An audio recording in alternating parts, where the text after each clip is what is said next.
Эмил мырза, 2015 жылы шайлоо бүткөн күнү мен жарыялагам. Бул күрөш бүттү, жаңы күрөш башталды деп. 2017-жылы 15-октябрда шайлоо бүттү. БШК алдын ала жарыялады, Жээнбеков канча пайыз алган. Мен айттым, бул күрөш бүттү, жаңы күрөш башталды. Бирок аны кыргыз эли шайлаган жок, досу шайлады деп. Кыргыз элинин президенти болгон жок, досунун президенти болду деп. Эсиңердеби? Эсиңерде. Ошону бир эскерип, адилеттик үчүн силер дагы бир коомдук бир иш жасап койгулачы. Мадумаров ушинтип айтты эле ошол мезгилде. Ошол сөзү туура чыгып атат деп. Чындык үчүн силер дагы күрөшүп койгулачы садакалап.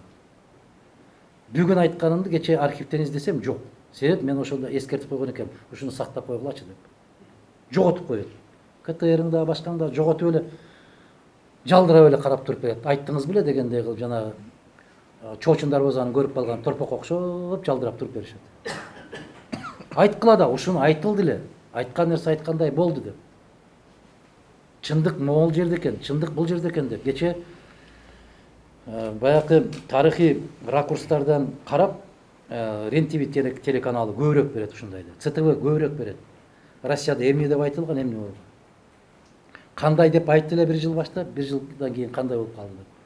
А бизде жок, бүгүнкү барып согуп кел десе согуп келебиз, мактап кел десе көкөлөтүп келебиз, ушундай эле болуп жашап атабыз. Өсө албай атабыз.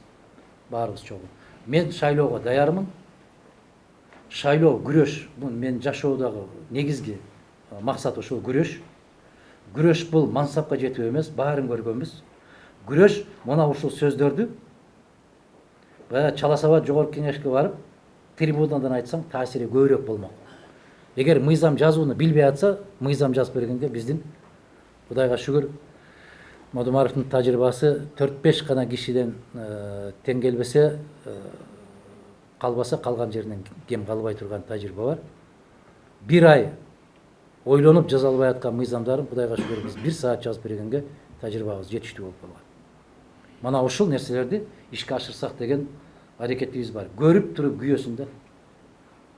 А мына айтып аткан сөздөр эгер жогорку кеңештен жаңырган болсо, айтып эле калбастан ошол мыйзамдарды жазып кабыл алган болсок, биз ушинтип эле мыйзамдарды жазып кабыл алдырып келгенбиз. Анын иштешин көзөмөлгө да алып келгенбиз. Тажрыйбабыз жетиштүү. Ошондуктан барабыз. Сөзсүз түрдө Аллах насип кылса, аман калсак, аман болсок барабыз.